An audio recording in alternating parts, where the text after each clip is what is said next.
तो हम डिस्कस कर रहे हैं diversity in living organism, biological classification, और अब हम एनिमल किंगडम को क्लासिफाई करेंगे डिफरेंट फाइलम में। तो 9th एनसीईआरटी में ये जो पर्टिकुलर अब की बार मैं आपको फ्लो चार्ट एक्सप्लेन करूंगा जिससे आपको काफ़ी आसानी होगी क्लास 11th को पढ़ने में, वो ये रहा। तो बिलीव कीजिए अगर आपको ये वाला पूरा का पूरा अच्छे से याद है तो आपको 11th में बहुत ज़्यादा प्रॉब्लम नहीं आएगी। You will be surprise to find that it is actually very very simple and just a slight extension of what you already know in class 9th। So ये बात याद रखिएगा। पहली चीज एनिमल किंगडम के बारे में, एनिमल्स में डाइवर्सिटी बहुत ज़्यादा है। सो जब हम 5 किंगडम क्लासिफिकेशन की बात करते हैं, यू कंपेयर विद प्लांट्स, तो आप देखेंगे कि बहुत ज़्यादा डाइवर्सिटी किस में है, एनिमल्स में है।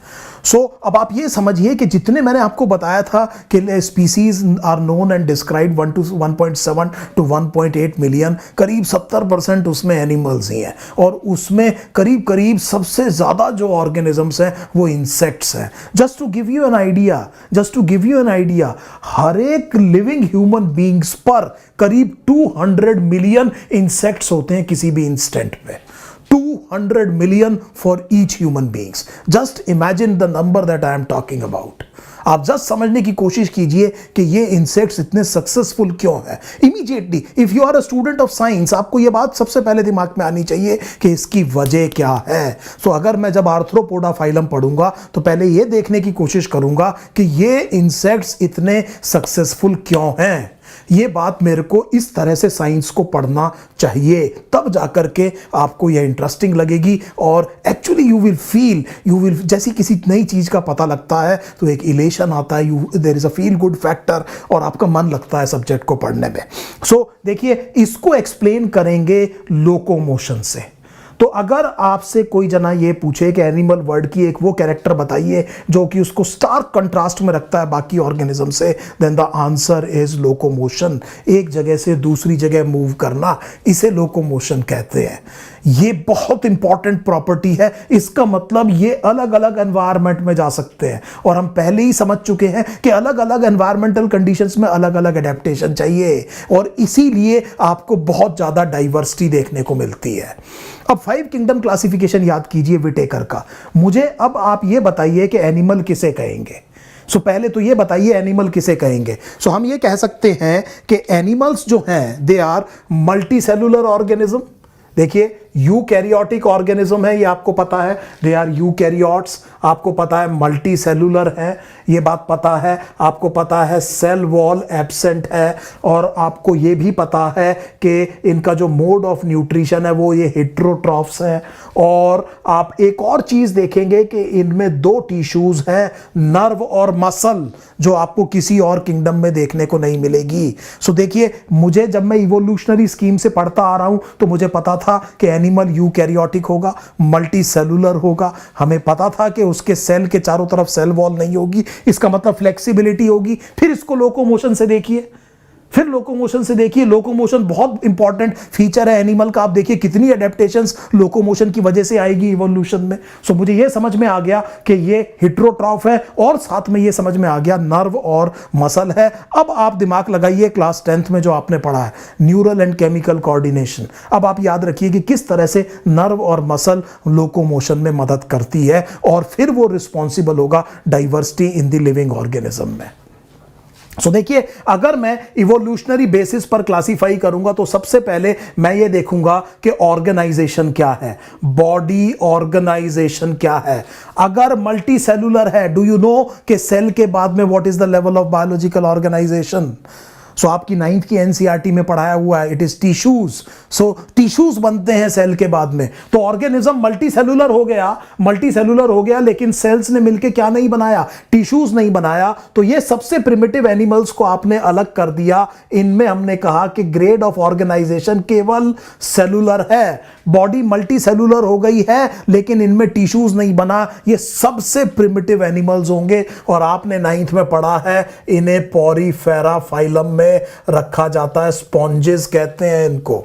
ये बात आपको समझ में आ गई। अब देखिए इवोल्यूशनरी स्कीम, हमने कौन से ऑर्गेनिज्म निकाल दिए, कौन से एनिमल्स निकाल दिए जिनमें ग्रेड ऑफ ऑर्गेनाइजेशन केवल कैसी है, सेलुलर है। इसका मतलब जो बच गए उनमें एटलीस्ट टिश्यू ग्रेड ऑर्गेनाइजेशन है, कम से कम क्या है, टिश्यू बन चुका है। टिश्यू के बाद अगला जो लेवल बायोलॉजिकल ऑर्गेनाइजेशन का है वो ऑर्गन्स है, ऑर्गन के बाद में ऑर्गन सिस्टम, इस तरह से बायोलॉजिकल ऑर्गेनाइजेशन की हायरार्की है। तो अब जो बच गए उनमें कम से कम क्या है, टिश्यू ग्रेड है।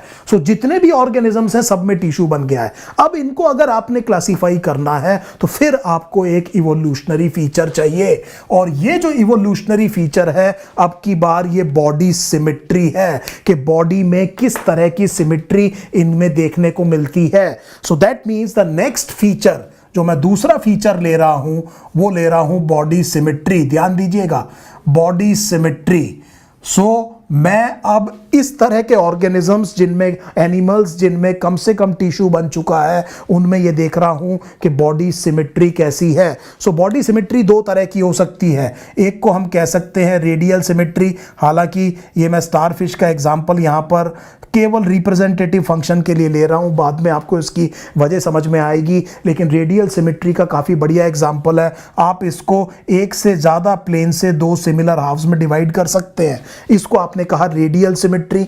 और इस ऑर्गेनिज्म को अगर आप देखें, हाइपोथेटिकल ऑर्गेनिज्म को, तो इसको केवल एक प्लेन से दो सिमिलर हाफ्स में डिवाइड कर सकते हैं, इसे बाइलैटरली सिमेट्रिकल कहते हैं। सो प्रिमिटिव सबसे पहले कौन सी आई, रेडियल सिमेट्री आई। रेडियल सिमेट्री वाले जो ऑर्गेनिजम्स हैं, सो बॉडी सिमेट्री में पहले उनको अलग कर देते हैं जिनमें रेडियल सिमेट्री है। और देखिए बड़े ध्यान से, जिस टाइम पे जाइगोट बनता है और जाइगोट से एम्ब्रियो बनता है डिवीजन के बाद में, सो ये जो एम्ब्रियो है ये अपने आप को कुछ जर्म लेयर्स में ऑर्गेनाइज करते हैं। So they organise themselves into germ layers. कुछ ऑर्गेनिजम्स में केवल दो जर्म लेयर्स हैं, एक को एंडोडर्म और एक को एक्टोडर्म कहते हैं, और इन जर्म लेयर्स से क्या बनते हैं, ऑर्गन्स। जिनमें दो ही हैं उन्हें डिप्लोब्लास्टिक कहते हैं। सो ये जो रेडियली सिमेट्रिकल ऑर्गेनिज्म है ये आप क्या देखेंगे, दे आर डिप्लोब्लास्टिक। इनमें मीजोडर्म नहीं है, मीजोडर्म से मसल बनती है। सो इसका मतलब यहां पर जो मैं फाइलम लिखूंगा उसमें आप भूल करके भी ये नहीं कहेंगे कि इनमें मसल हो सकती है। सो बड़े ध्यान से देखिए, बाइलैटरल सिमेट्री में मेरे पास दो फाइलम आ गई, एक फाइलम आ गई निडारिया और एक फाइलम आ गई टीनोफोरा। और आप बड़े ध्यान से देखिए, आपने 9th में इन दोनों को एक ही ग्रुप में पढ़ा है जिसे सीलंटरेटा कहते हैं। अब आप 11th में देखेंगे कि क्या जरूरत पड़ गई, ये जो रेडियली सिमेट्रिकल डिप्लोब्लास्टिक ऑर्गेनिज्म है इनको दो डिफरेंट फाइलम में डिवाइड करने की क्या जरूरत पड़ गई। ये एक्सटेंशन आप किस में देखेंगे, क्लास 11th में देखेंगे। मुझे उम्मीद है ये आपको बात समझ में आ गई होगी। इसका मतलब ये हुआ कि इसके बाद अगर आपने इनको हटा दिया तो जो ऑर्गेनिज्म आपके पास बच गए उनमें बाइलैटरल सिमेट्री है, they have bilateral symmetry and they are also triploblastic. वो क्या है, ट्रिप्लोब्लास्टिक है। अब हम यहां तक पहुंच गए हैं। अब जितने भी एनिमल्स बचे हैं उनमें बाइलैटरल सिमेट्री है और तीन एम्ब्रियोनिक जर्म लेयर्स हैं, एक्टोडर्म, मीजोडर्म और एंडोडर्म। मीजोडर्म अब आप देख रहे हैं एनिमल किंगडम में यहां से मसल टिश्यू बनना शुरू होगा। मुझे उम्मीद है ये बात समझ में आ गई। दूसरी चीज ये देखिए, बाइलैटरल सिमेट्री में एक एंटीरियर एंड बनेगा, एक पोस्टीरियर एंड। यहां कुछ नहीं है ऐसा, एंटीरियर पोस्टीरियर एंड। एक राइट हाफ बनेगा, एक लेफ्ट हाफ, एक डॉर्सल सरफेस बनेगा, एक वेंट्रल। अपने को देखिए, ये बेसिकली एंटीरियर एंड है, पोस्टीरियर एंड ये आपने क्या कहा, वेंट्रल, और इसको आपने क्या कहा, डॉर्सल। और बाइलैटरल सिमेट्री देखिए, एक राइट हाफ है और एक लेफ्ट हाफ है। ये ऑर्गेनाइजेशन बाइलैटरल सिमेट्री में है। अगर आप मछली को सोचें तो आप समझ सकते हैं कि कितना बढ़िया बॉडी शेप हो गया। और अगर एक्टिव मूवमेंट करना है एनवायरनमेंट में तो बाइलैटरल सिमेट्री एडवांटेजियस होगी, लेकिन अगर सिडेंट्री हैबिट होगा, खाना पास में आ रहा है, तो रेडियल सिमेट्री एडवांटेजियस होगी। सो बड़े ध्यान से देखिए, बाइलैटरल सिमेट्री की वजह से मूवमेंट आसानी होगी। और एक बात समझिए, दिमाग लगाइए, एक और बात में दिमाग लगाइए, और जो मैं शब्द कह रहा हूं दिमाग लगाइए, उस पर दिमाग लगाइए। मैं ये कह रहा हूं कि यहां एंटीरियर एंड पर हेड बनेगा, हेड बनेगा। इस प्रोसेस को कहते हैं सिफलाइजेशन। यहां कहां बना है? हेड। तो आप देखिए कितना बड़ा इवोल्यूशनरी सिग्निफिकेंस कि यहां हेड बनेगा। और मैं आपसे बार बार कह रहा था दिमाग लगाइए दिमाग लगाइए, तो आपको समझ में आ गया होगा कि यहां पर ब्रेन बनेगा। सो दैट मींस यहां वो दिमाग बनेगा न्यूरॉन्स के इकट्ठे होने से, सिफलाइजेशन की वजह से। और एक कमांड सेंटर बन सकता है बॉडी का, जो कि बॉडी के फंक्शंस को, खास तौर पे लोकोमोशन को बहुत ब्यूटीफुली कंट्रोल कर सके। तो मुझे उम्मीद है आपको इवोल्यूशन में यह समझ में आया कि रेडियल सिमेट्री से बाइलेटरल सिमेट्री में क्या एडवांटेजेस हैं। और अब हमारे पास ऑर्गेनिजम्स वो हैं जिनके पास बाइलेटरल सिमेट्री है और वो ट्रिप्लोब्लास्टिक भी हैं। सो ये दो बात मुझे बहुत अच्छे से समझ में आ गई। अब मुझे किसी और इवोल्यूशनरी फीचर के बेसिस पर इन एनिमल्स को, जो सब के सब बाइलेटरली सिमेट्रिकल ट्रिप्लोब्लास्टिक है, उनको अलग अलग ग्रुप में करना पड़ेगा। और ये जो तीसरा बेसिस है that is the presence of coelom. तो एलिमेंट्री कैनाल और बॉडी वॉल के बीच में देखिए, अगर मैं आपकी बॉडी को इस तरह से कट करूं, बीच में इस तरह से कट करूं, तो बाहर एक ट्यूब है, ये बॉडी वॉल, ये पूरी की पूरी बॉडी वॉल एक ट्यूब है और बीच में एक एलिमेंट्री कैनाल की ट्यूब होगी। इसे हम कहते हैं tube within a tube plan. So that means ये एलिमेंट्री कैनाल, इस पार्ट को आप माउथ कहते हैं, इसे आपने एनस कहा, और बाहर बॉडी वॉल, इसको आपने कहा tube within a tube plan. So ये भी इवोल्यूशनरी फीचर है। यहां पर आपको इस तरह का ऑर्गेनिज्म आप देख के आए होंगे, केवल एक ही एंड है इंजेक्शन और इजेक्शन के लिए, इसे ब्लाइंड सैक बॉडी प्लान कहते हैं। ये tube within a tube plan है। Immediately you can see that this plan is much better than this plan. This is again descent with modification और evolution. और अगर एलिमेंट्री कैनाल और body wall के बीच में कोई स्पेस आ जाए तो उसे सीलोम कहते हैं, उसे सीलोम कहते हैं। तो देखिए सीलोम का एडवांटेज समझने की कोशिश कीजिए।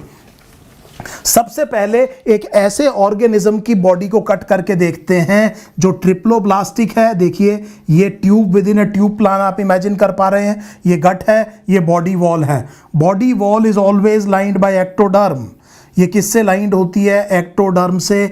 और एंडोडर्म लाइंस दी गैस्ट्रोइंटेस्टाइनल ट्रैक्ट और एलिमेंट्री कैनाल। बीच में मीजोडर्म आएगी क्योंकि ये सब ट्रिप्लोब्लास्टिक हैं, लेकिन इसमें सीलोम नहीं है।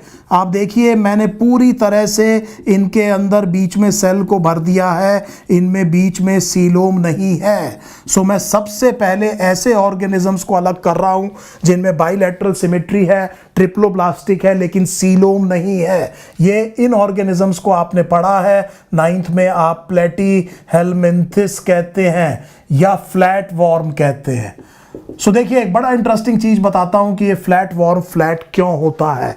देखिए अगर बॉडी बिल्कुल सॉलिड है, बहुत सारे सेल बन गए हैं, तो जो सेल एनवायरनमेंट के पास है वो बड़ी आसानी से गैस एक्सचेंज कर सकते हैं, लेकिन सेल जो दूर है उसकी प्रॉब्लम आ जाएगी। ये कैसे गैस एक्सचेंज करे? डिफ्यूजन से, क्योंकि डिफ्यूजन डिपेंड करता है डिस्टेंस पे। अगर डिस्टेंस ज़्यादा होगा तो डिफ्यूजन का रेट स्लो हो जाएगा।